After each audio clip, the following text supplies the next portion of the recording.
All right, welcome everyone to the Cycling with Virtual Summit and our conversation with Devi Lockwood and Brooke Larsen. My name is Annalisa and I'm the organizer of this summit. Before I begin, I wanted to give a quick shout out to Ortlieb, Bedrock Sandals, and my Patreon supporters for making the summit possible. Just to let you know, there will be an opportunity for Q&A at the end. So if you want to just drop your questions in the chat as you have them, and also let me know if you'd like to ask the question yourself and have your video be turned on, or if you'd like me to ask it for you. I'll do a brief intro of the speakers and then we'll get into it. With a bicycle and a cardboard sign, Devi Lockwood traveled across 6 continents to collect stories on the impacts of climate change, eventually turning it into the book 1001 Voices on Climate Change, a book published by Simon Schuster. Over the course of her journey, her loaded bicycle was often a great way to connect with people from all walks of life. Since her trip, she's worked as an editor at the Philadelphia Inquirer, the New York Times, and Rest of World. Brooke Larsen is a climate organizer, independent journalist, and correspondent for High Country News. She covers climate, water, land, and the energy transition. In 2018, Brooke and Kelly Kornhauser received the Lael Rides Alaska Women's Scholarship, enabling them to craft a 1,000-mile bike trip across the state of Alaska. Along the way, they listened and shared the stories of climate change and fossil fuel extraction and the impact on communities along the way. I actually had the opportunity to meet Brooke because I had applied for the same scholarship. And despite not getting it, I ended up biking Alaska anyway and running into the two of them in the middle of nowhere. So that's how I actually met Brooke. So with that, I wanted to welcome everyone to the summit. And I'll let you guys take it away. I'll turn off my video and meet you on the other side. Awesome. Thank you so much. Yeah, it's really nice to connect with you again, Annalisa. I was recounting the story of our meeting on the side of the road in Alaska to my partner last night. So it's nice to meet you again virtually. And Devi, I'm so excited for this conversation. Devi and I first met as delegates to the UN Climate Conference back in 2016 when we were collecting climate stories there. So I'm just really excited to get to reconnect with you in this way as well. Me too. Yeah, it's just such a joy to see you again. Yeah, awesome. I guess to start it off, before I kind of dive into the content of your book and your experience, I'm just curious if you can share some of your early memories on the bike. My grandfather taught me how to ride a bike, and honestly, I learned kind of late. I think I was 8 or 9. And by that point, most other kids around me already knew how to ride. And we went to the high school parking lot of the town where we were living in that had a really gentle downward incline. And I remember him holding the seat of the bicycle behind me and me just starting to get that sense of balance and air. And then at one point, he let go. And I was just rolling down that tiny, tiny, tiny hill. I felt so free. And I think I remember journaling about it that night in the way that only an 8 or 9-year-old could. But holding on to that sense of freedom, there's just something beautiful about about riding a bike. I feel so happy when I'm on the bike, and that active balancing on air. I feel like I just hold on to that sense of how joyful and how freeing it is every time I ride. Yeah, thanks for sharing that. I'm curious, you collected 1001 stories on climate change, 1001 voices, and you could have collected those stories in a lot of different ways, and you decided to do that by biking around the world. I'm curious why you chose to bike as part of your mechanism for collecting stories. Yeah, I think it's just such a great conversation starter. And one thing I really loved about being on the bicycle too is it got me to the places between places that people don't often go.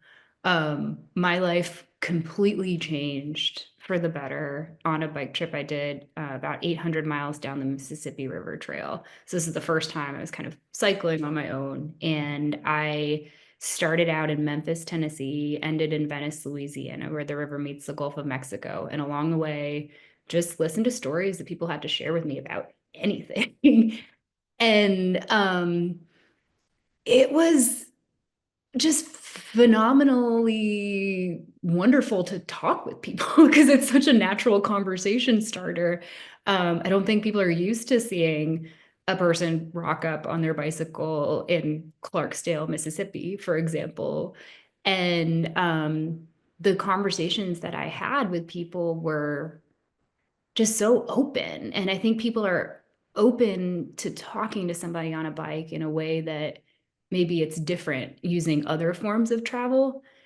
One thing that I really enjoyed also about being on the bike is there's this built-in kind of solo metabolizing time, which I think about a lot now because in life that's not living on a bicycle constantly, right? It's harder to find those spaces and times that are kind of meditative almost, where I'm just fully present with the world around me, fully present with myself and my thoughts and the landscape, and just completely focused on moving forward, on being in relationship with the landscape, on breathing, on seeing things change so slowly.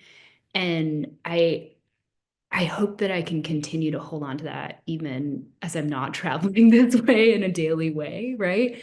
But that kind of adventure and willingness to pay attention is always accessible to us. And I think that that's one thing, as I am several years out of this journey now, that I will always be grateful for is not only the phenomenal conversations that I had with people, but also the ability to just completely slow down and show up for every moment, for every rotation of the bicycle wheel, um, in just a complete presence. Yeah, I'm glad you brought that up because I was intrigued in your book just how much like the full body experience seemed to come into play in various ways. And you in the intro talk about how deep listening is a full body experience. And I'm just curious how both in the biking, as you just described very well, but also in the story collecting, the interviewing, how you showed up in a full body way. Like, did that come natural to you, or did you have to put some intention behind that?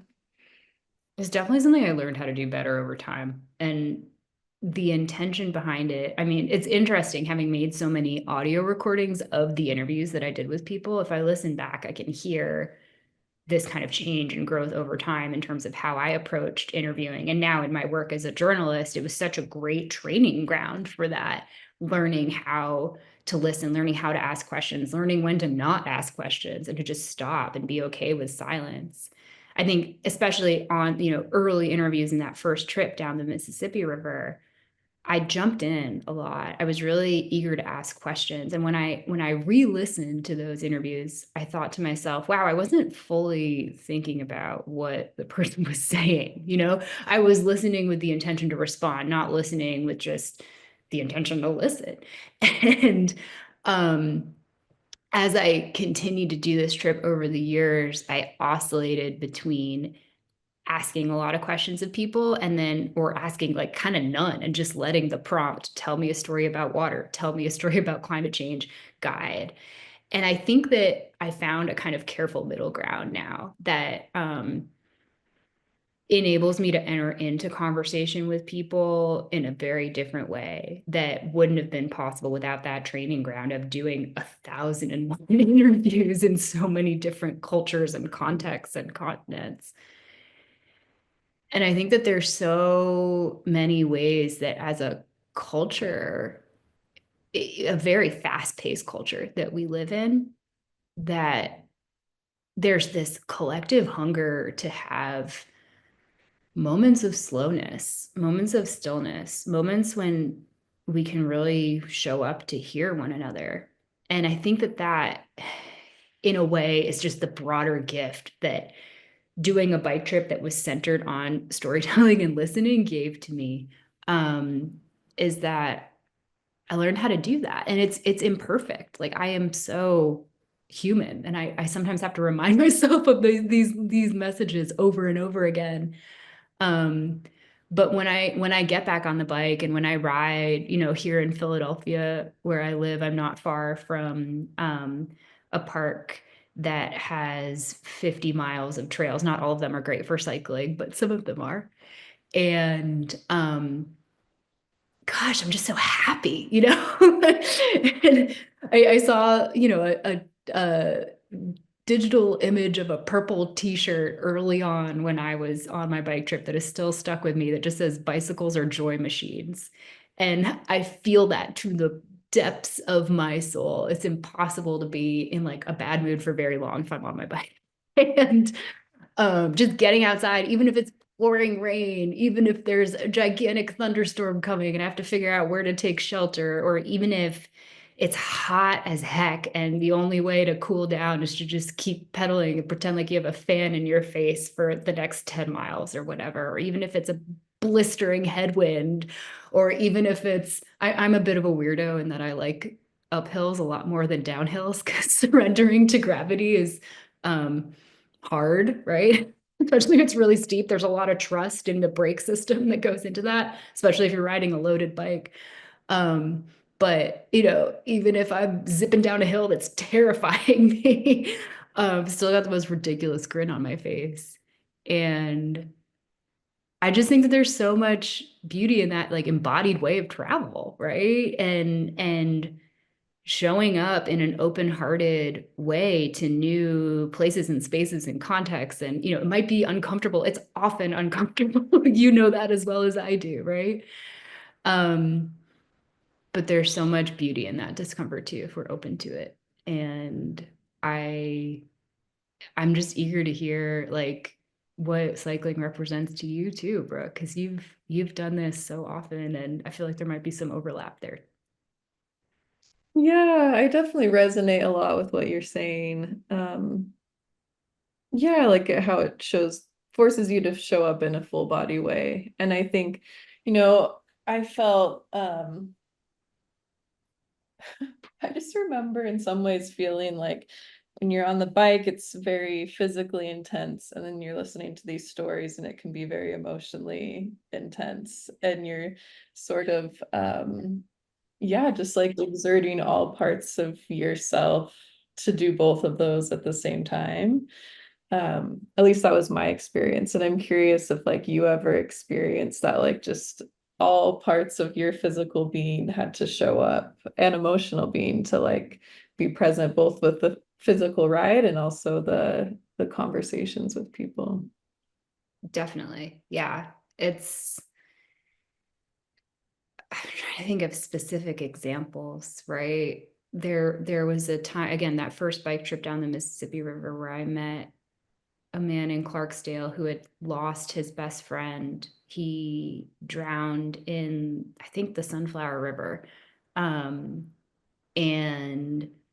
he was trying to catch a beach ball that was floating by for his grandson. And I think maybe had had a couple drinks and also wasn't a strong swimmer and just got, completely swept away by the current. And that's a heavy story to hear, but also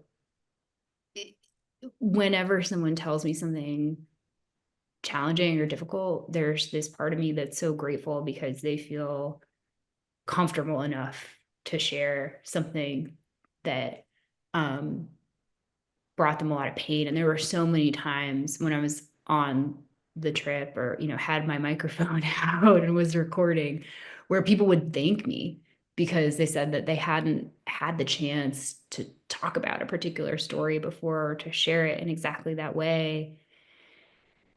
And I think it's a gift that we can give to one another when we are just fully present and listening. And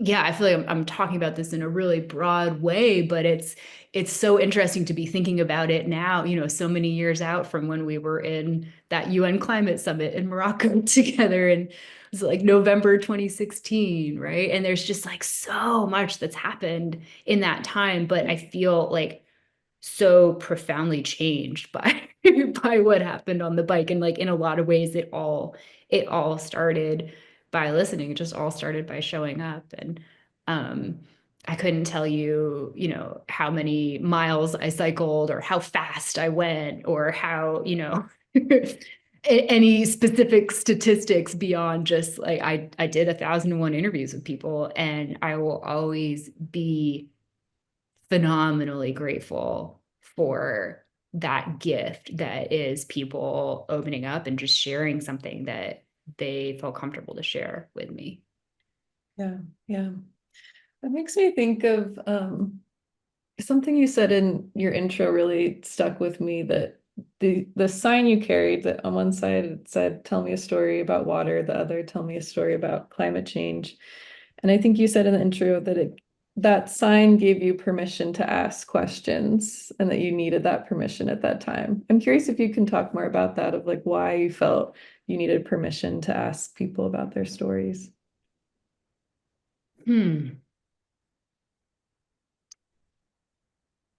Well, it's hard to start a conversation in general, right? And so I think the sign was an invitation to connect. And I think about this like, in what it means to be a host of different gatherings, right? Or what it means to show up in a way that makes people feel welcomed to exist in like the safe container of whatever it is that you're creating, right? Um, and I don't know, I think there's something that would feel kind of strange about walking up to somebody and being like, can you tell me a story about climate change? Um, right? Unless I was at a climate march or something like that. And you have to understand too, and Brooke, I'm sure this has been your experience as well. Like when I started listening to stories and riding my bike, it was like 2013 was the bike trip down the Mississippi River, which was the preamble to the longer multi-year journey that started in 2014. And at that time, the conversation about climate change was dramatically different. I don't think there was this widespread awareness, except among certain pockets of people, that climate was such a large issue. And, you look at intensifying wildfires throughout the country right now, droughts, floods, ways that people are talking about climate migration on a global scale. It's just so much more a part of our cultural lexicon now. And so maybe if I was doing this project in the year 2025, I could walk up to somebody and ask for their climate change story. But back when I was getting started, I don't think that would have been particularly possible.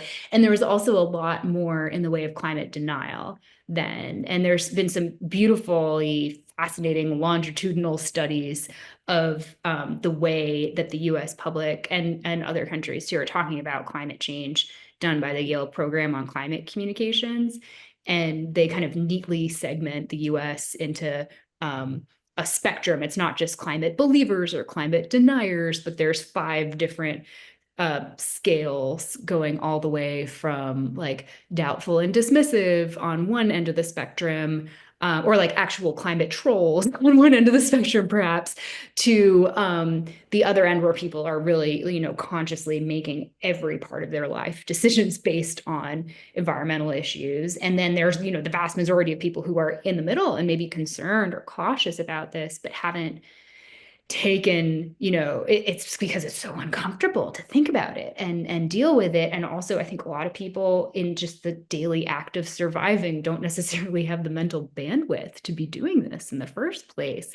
And having these types of conversations about where we're going, because climate change is such a slow moving story and crisis, often it's hard to find little pinpricks of stories to be able to engage with it. And so I was seeing this big gap in communication where it just felt like storytelling could fill that, right? Where you had in, again, 2013, 2014, a small segment of climate experts on one side, or people who are aware of how this is impacting their communities and, living with water scarcity or food scarcity, whatever it is, right? On one side. And then the vast majority of people who just don't understand what's going on. And the only way to bridge those connections, the way I saw it, is through stories and storytelling.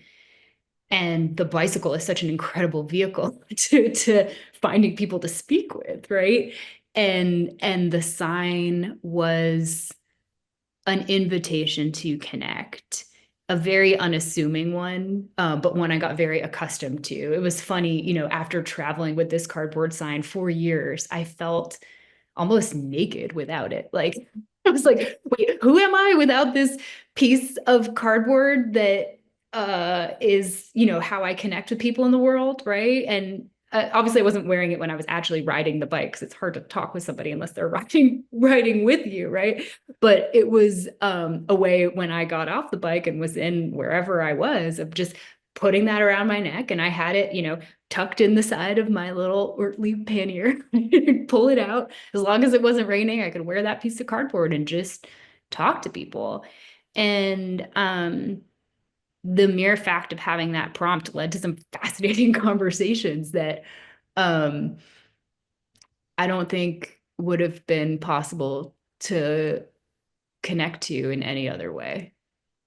Yeah, yeah. I mean, and you've spoken to this a bit, but I'm curious if beyond the sign, if the bike also opened up permission Definitely. for you to do or be in the world in a certain way that you wouldn't have been otherwise. Yes, 100%. And I think also traveling as a woman who is like not particularly tall, at 5'5.5", right? As a woman who is white, like I'm Syrian and Armenian, but like that's not like I'm read as very unthreatening pretty much everywhere I go. And I think that enabled people to trust me really quickly. And I realized that really directly when I was in Australia. I was cycling up the East Coast, from Melbourne all the way to Townsville over the course of several months.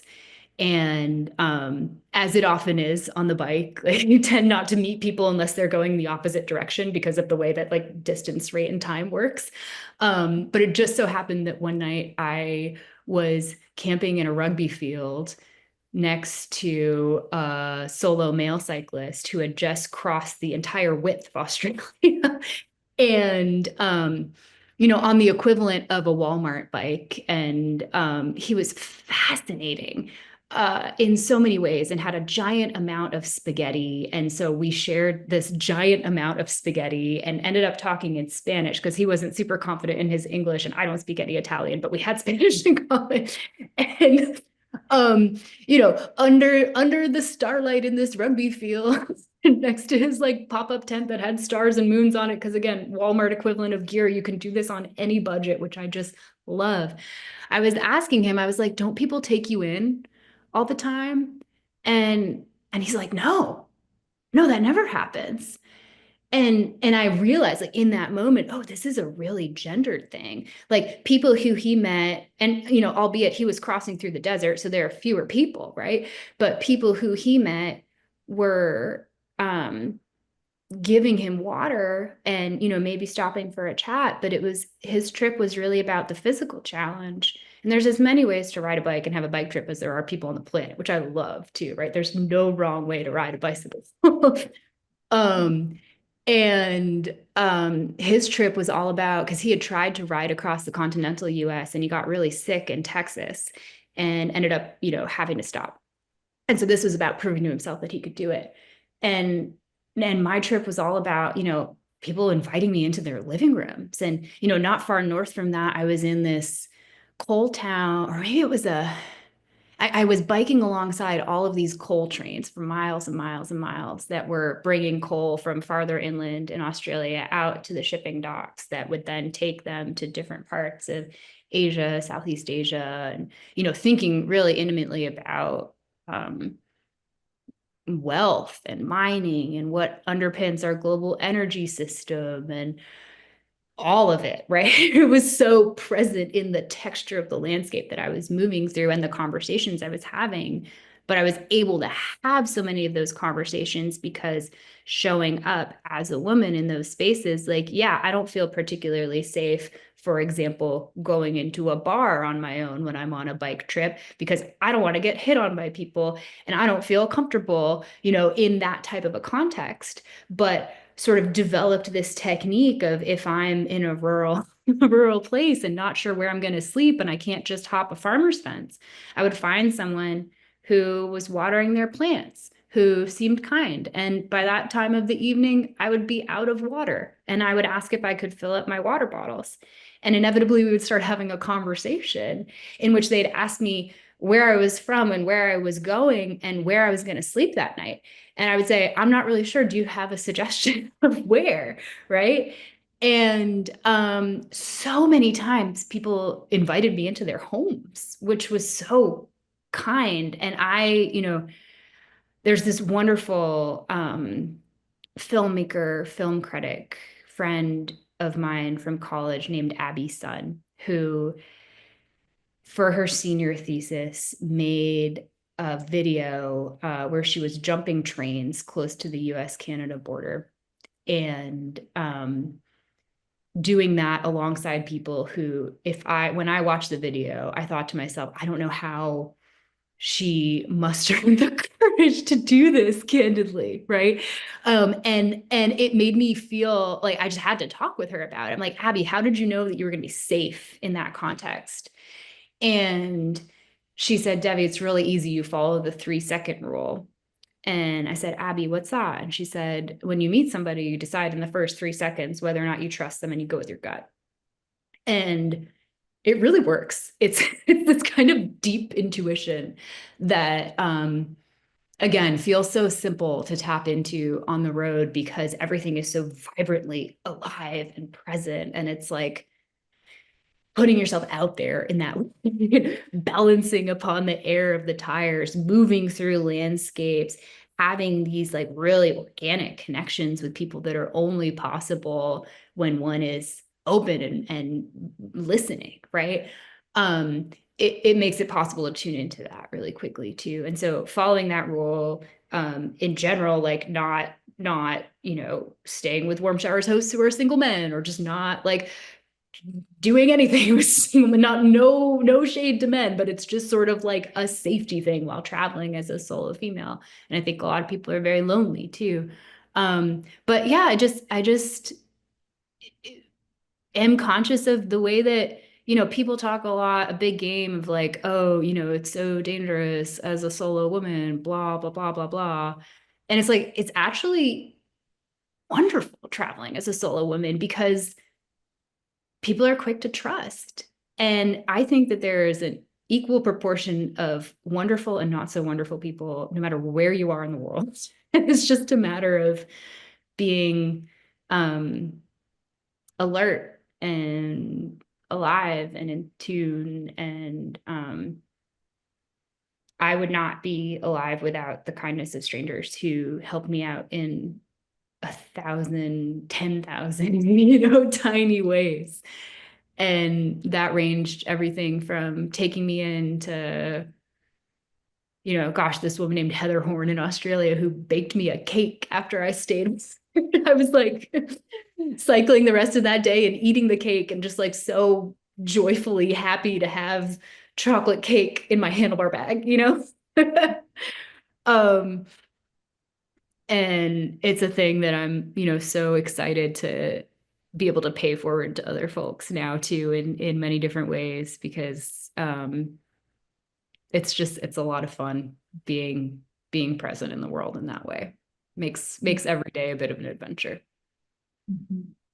Yeah, thank you so much for sharing that. And I'm glad you shared that kind of gut check role you followed, because I was struck by that in your book too. And just seems like another one of the many ways you like were really in touch with your body in this experience and how you followed that. So thank you for sharing that. Earlier, I think it's interesting the point you were making of like we're in a different time in the climate change conversation. Climate change denialism and skepticism and the scale of that is obviously still here, but yeah, like a decade ago, even more so in some ways. And I was intrigued, the title of this conversation is Cycling with Climate Change, but it also seems like you were cycling with climate change denialism and skepticism. And I'm just curious how you approach those conversations with people. I'll just leave it there, and then I might have some follow-up. Definitely. Yeah. Okay. I genuinely love talking with people who I disagree with. And I think that there's always something to be learned in those conversations, because for me, I've realized the best way to approach it is from a lens of curiosity, right?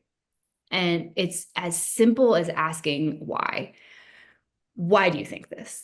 And I really learned this lesson in New Zealand. I was cycling south from Auckland. I had like kind of a beautifully disastrous first day where like my rear rack fell off. And then I ended up like, needing to repair that and didn't have all the tools I needed to repair it. And then a guy came up in a car and was like, "Whoa, I thought you were a bloke." And then like, ended up, and I was like, "Oh, that's cool. That's fine."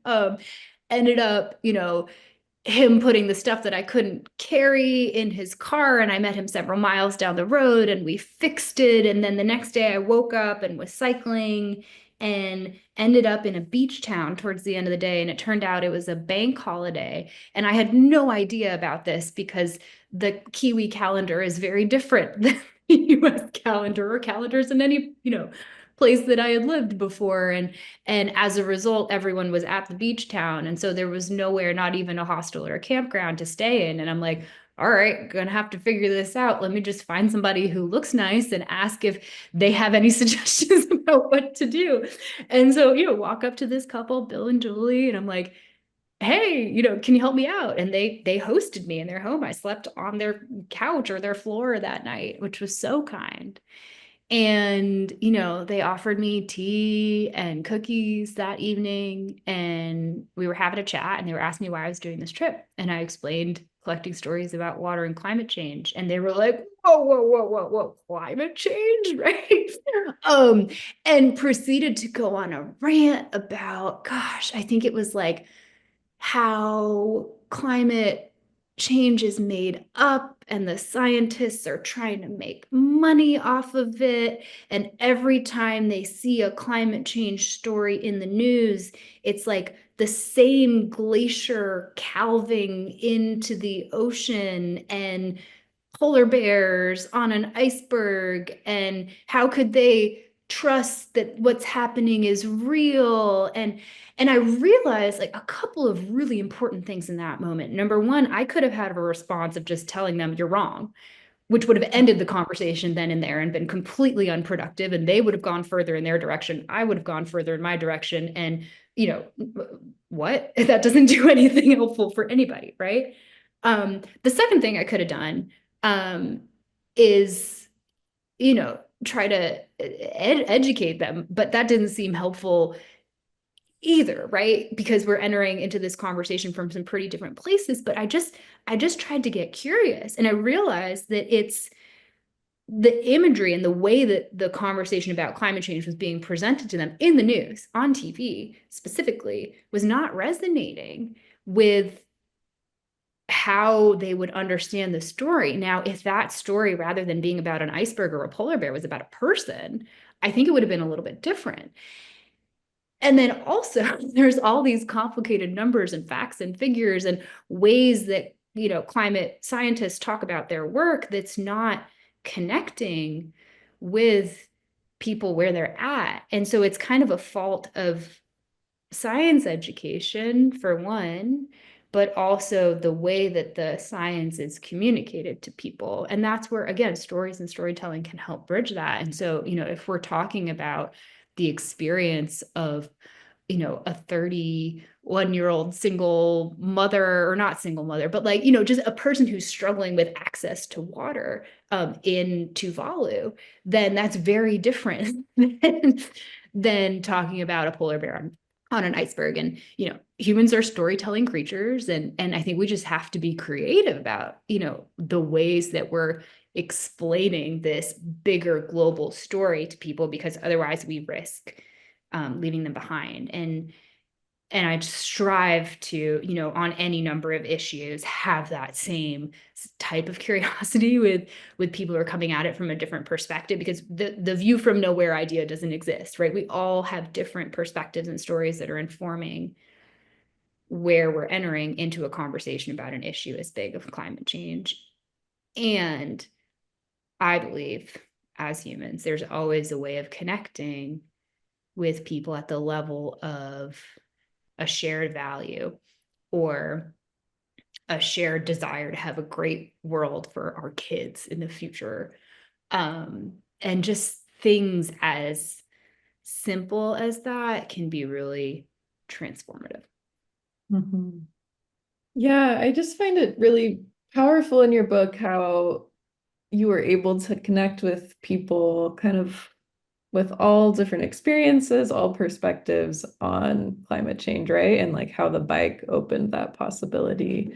And I'm curious if, given the topic of your book, of your goal to collect 1001 voices on climate change, if climate change was a part of your decision to bike, like if that played a role in like how you decided to travel, I guess is another way to ask that. Definitely. Yeah. Yeah. And the bike came to me in a couple ways. I mean, so I tore my ACL playing pickup soccer summer between, gosh, was it sophomore, junior year of college? Yeah. Anyway, long time ago. And I am a person who like loves to dance and row and just be in my body in a number of different ways physically in the world. And suddenly that was all taken away from me when I had to, have surgery and recover and spent a lot of time with myself. And at first in rehab, like the hand bicycle was the only way to get my heart rate up. And I was like, I really miss movement, right? And then riding a stationary bike was then like a great way to start building up the muscle strength that I had lost around my knee. And then, I could bike longer distances than I could walk. And it became suddenly, the bike went from this thing that I used to get around campus to the tool of my survival and my like empowerment in moving and getting myself from point A to point B. And I think I'm a pretty goal-oriented person. And so I thought to myself, okay, how far can I ride my bike? Right. And that, as I was in like the pain of the recovery process from ACL surgery, and again, the like slowness of the rehab and not being able to row or compete with my rowing team, and like this thing that had given so much structure to my life, I didn't have as I was healing. And so the bike became the way in which I was going to get myself out of this. And that's when I came up with the idea of biking down the Mississippi River Trail. And I was working a summer job at a camp in New Hampshire for high school students for the first couple months of the summer. So in order to save up money to buy the bike. And so I only had a month at the end of the summer in August. And I really wanted to do a trip in a part of my country that I hadn't been to before. And I think that a lot of attention gets paid to the East Coast and the West Coast, but there's so much beauty that happens in the middle.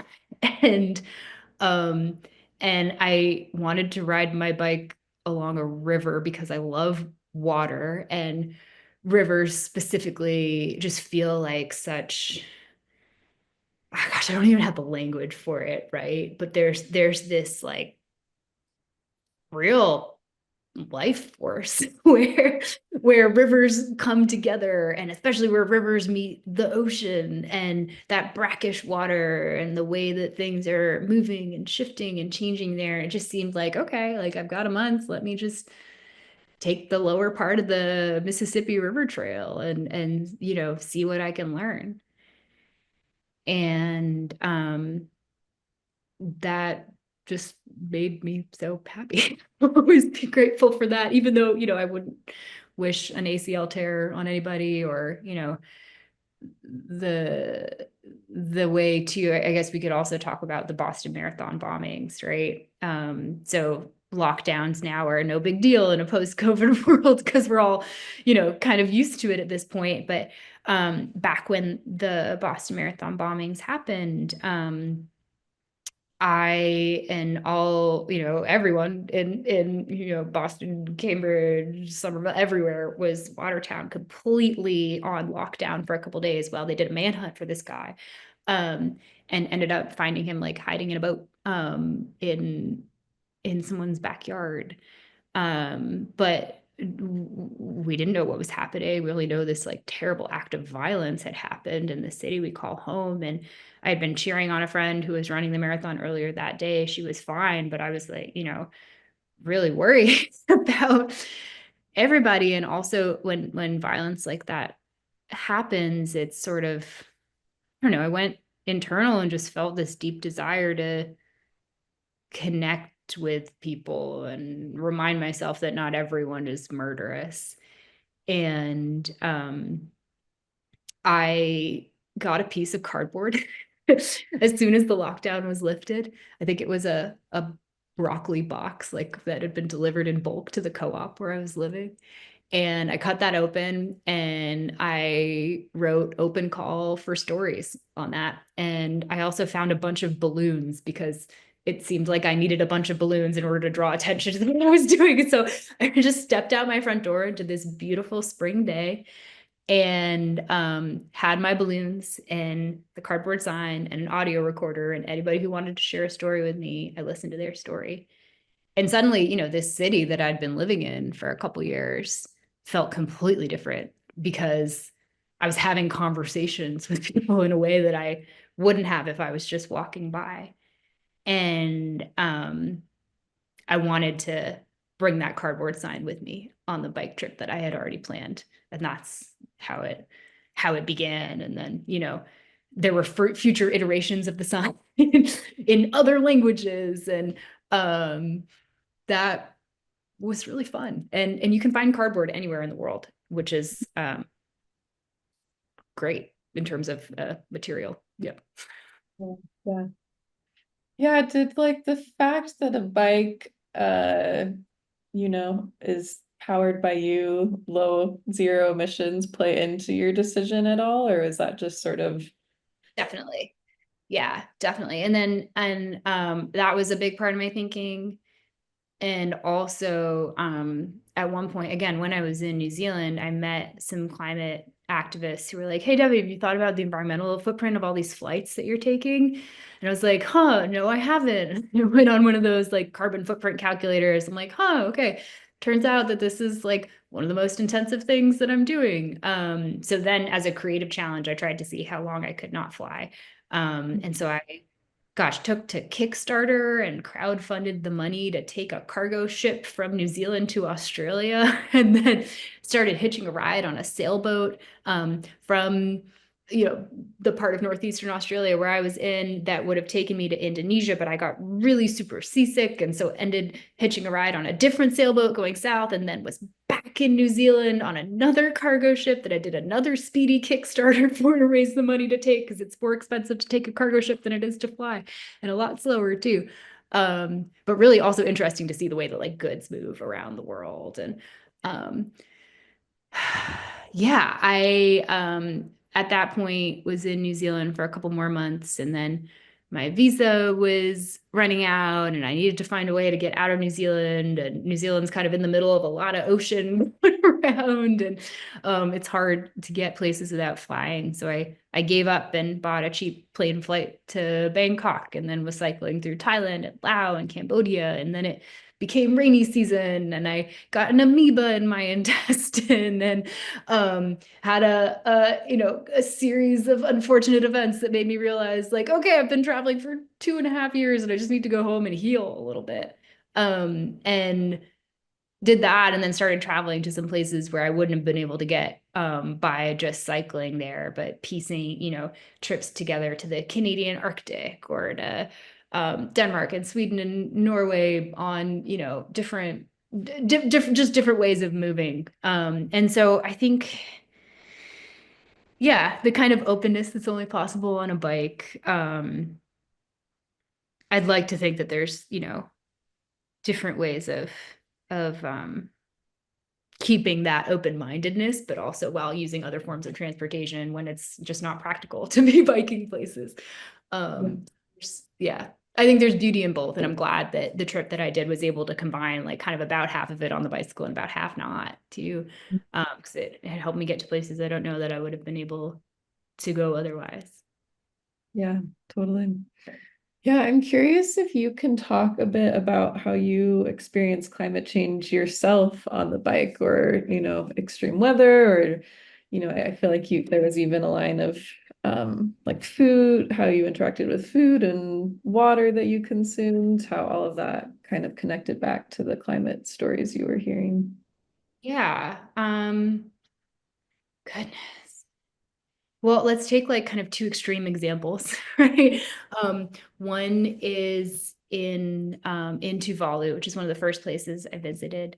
It's a coral atoll nation in the South Pacific that about 10,000 people call home.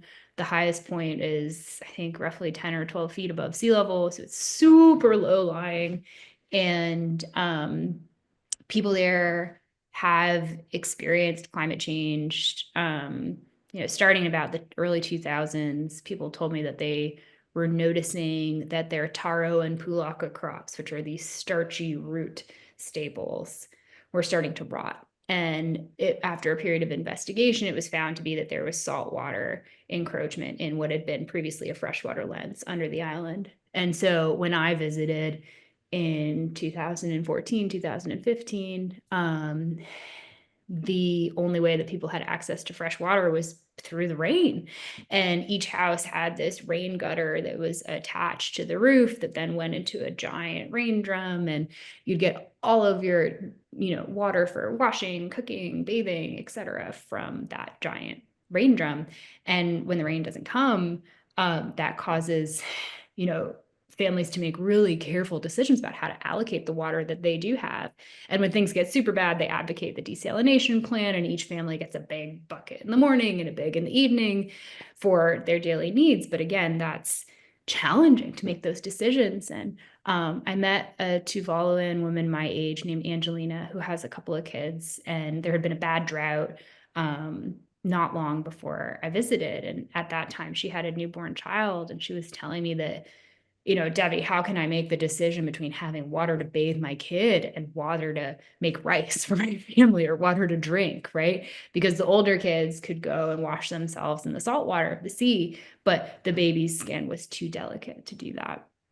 And that was a really intimate way of experiencing water. And there was one time in that trip where I, wanted to wash my clothes and couldn't because there just wasn't enough water to run the laundry that day. And it's just sort of you make do, and also learn how to take a really quick shower and conserve water very carefully, or um, just be conscious of consumption of water in a way that I hadn't been before.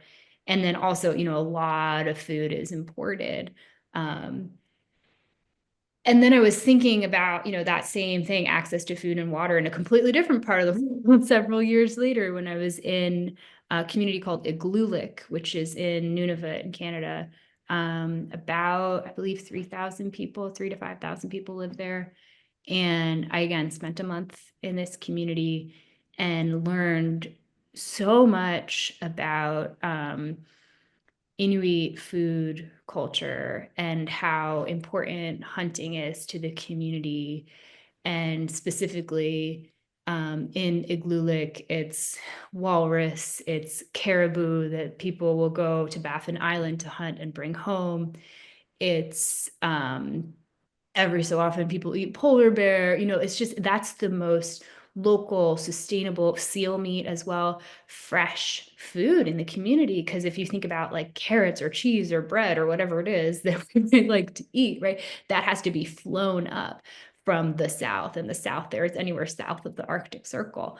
And I will just always be so grateful for the way that people I met in that community taught me about how essential hunting and fishing is, but also invited me to try some of the food. And it was beautiful, like so delicious, right? And I think that it's easy.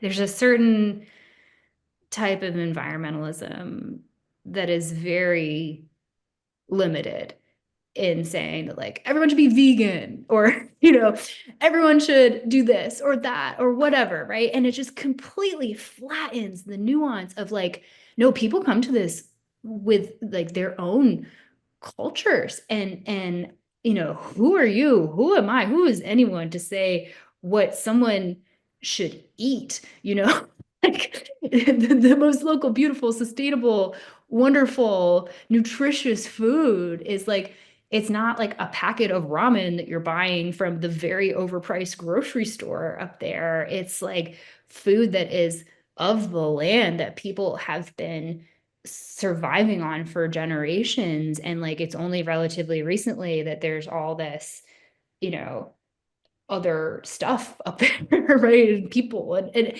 I don't know that I'm like articulating this in the best possible way, but I just really challenge, like when we're talking about climate change, have to, we have to be listening to Indigenous people.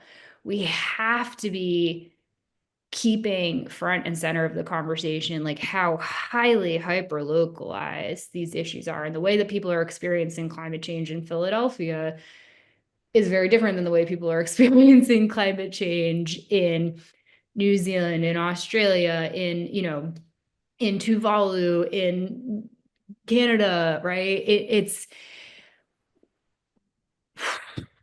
there's like a commonality, obviously, and that we're all living on this one planet. But if there's one thing I really learned by traveling and listening and just trying to be fully open to everything people had to share with me, is that we have to be, and this is what I tried to do it in the book, right? But we just have to be prioritizing listening to the voices of people who are impacted by these issues now, because that's where the best solutions and understanding are going to come from. And I don't know, I don't know what we can do at this point. It's so easy to be fatalistic of like, the changes are baked in and we're just going to have to adapt and live with this, right? And I think that's part of it, but also, there's always more to be done in just finding ways of broadening the conversation about climate change that's bringing more people into the table, rather than just assuming that any one person in one context and with one powerful voice has the best solutions in mind. Yeah.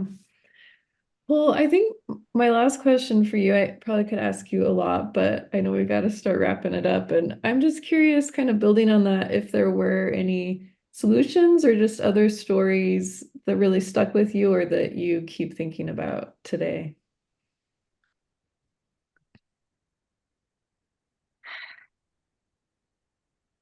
We're in a very like challenging moment for science in our country right now, and for funding for science specifically. And I'm thinking about some really wonderful glaciologists who I met, who've been drilling ice cores with support from the National Science Foundation, and doing these, giant long longitudinal studies in Antarctica and other parts of the world, where they're able to drill a very deep ice core and then have information about that climate past that you can only understand through melting the ice and looking at the long history of it as it goes down, kind of like layers of time, right? And I'm thinking about what's to become of the future of that research and just how essential it is. I'm thinking about a woman named Tanea Tangaroa, who I just keep coming back to her story because it shows the power of showing up over and over and over again, even when you don't see the results immediately. She's a Maori woman from Wanganui, New Zealand, who saw a wetland in her community that had been turned into an unlined dump, 50 plus years before. And that waste site was abandoned. And she, over the course of something like 20 years, would go in and haul out tires and plant native plants and watch how slowly the birds returned.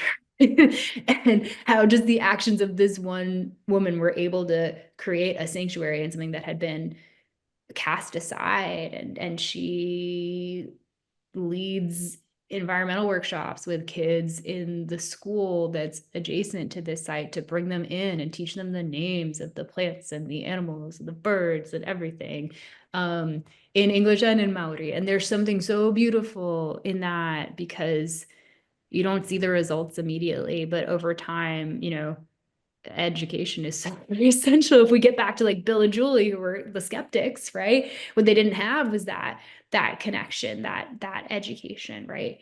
And so I just think there's so much hope and so much fear, and they always exist side by side. And I just really think the best thing we can do is something, and that just is starting wherever we are, but making the world around us just slightly more beautiful, slightly more interconnected, slightly more aware of the depth of the challenges that we all face collectively, and also how strong and resilient we can be as humans when we work together toward a common goal, whatever that goal is. And also making space for joy. I mean, I think there's always so much access to joy available, even in the hardest times, right?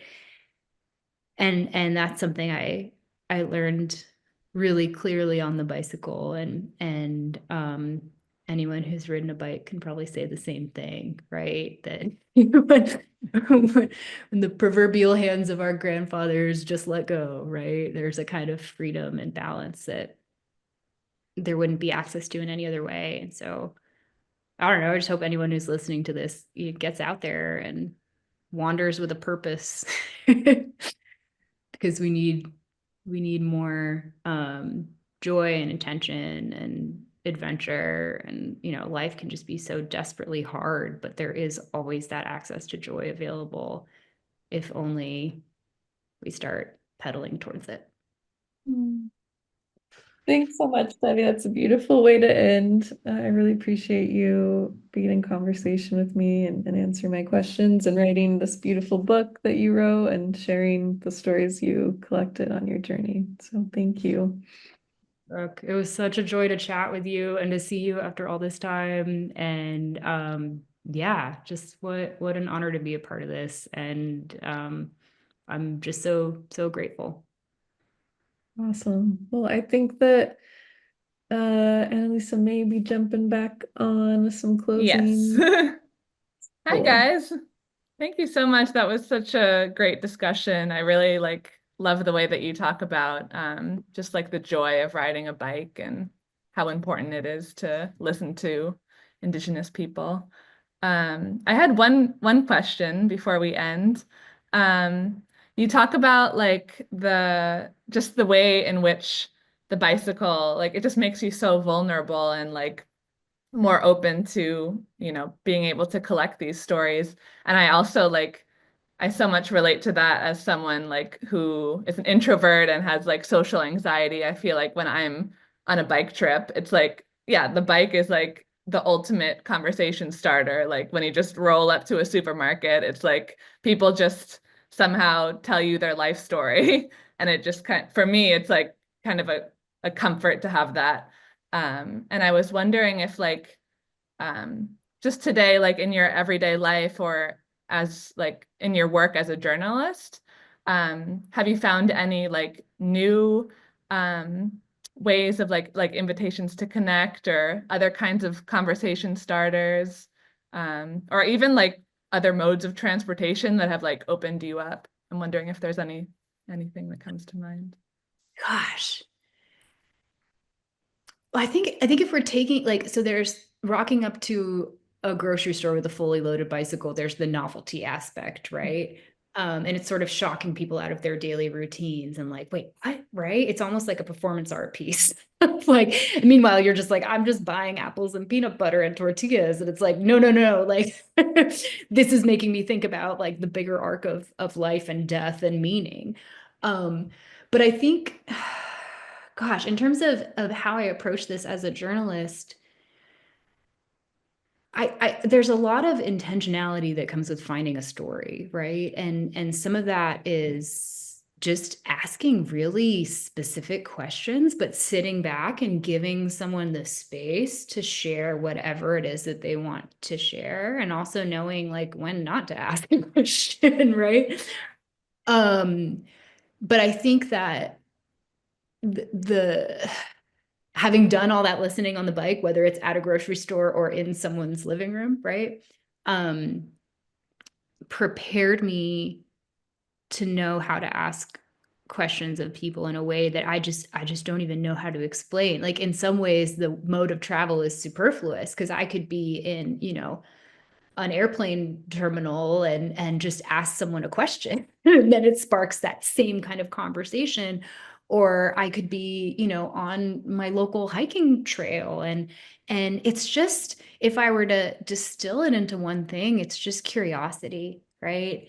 And I think that people can sense when another person is open to listening, and I don't always have the space and time to, right? Like if I'm in a rush, I can't be having a super deep conversation, but if I have the expansive time in order to, just connect with somebody, then that same form of connection that is only possible or felt like it was only possible on the bike, like it is there. It's just sort of like a matter of I don't know, taking the blinders off, taking the scales off of our eyes, just like being like open in that panoramic way that like, I remember that first bike trip down the Mississippi River. And it was my first time in the Mississippi River Delta. And I just felt the energy of that space so deeply, like moving through every cell of my body, but also it was the way the sky looked. I described it as this umbrella sky. It was like someone went like shoop, and then just like the entirety of the like the richness of the soil of the delta and the cotton and the soybeans and everything that I was biking through like was also very informed by the river that I couldn't see that was to my right beyond the levee, but also just this expanse of clouds and like openness and blue and color, and the sunsets in the Mississippi River Delta are unlike sunsets in any other part of the world, and I will die on that. It is just so desperately beautiful there. And that same kind of openness, like I think when I think about the panorama of being open, like being asking questions, it's kind of like just channeling that sky, which is like somehow baked into my consciousness now. And I'm mixing a lot of metaphors here, but I hope that answers your question in some small way. Yeah.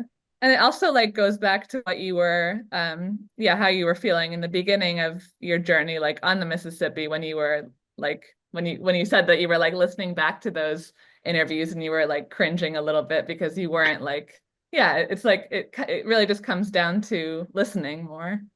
Yeah, listening and paying Yeah. attention and being really curious and asking just one question. Cool. Well, I think that's a great way to end it since we're kind of at time now. Thank you guys so much for doing this. I really enjoyed it. Thank you so much. It was really, really a joy to be in conversation with you both. Yeah, thank you.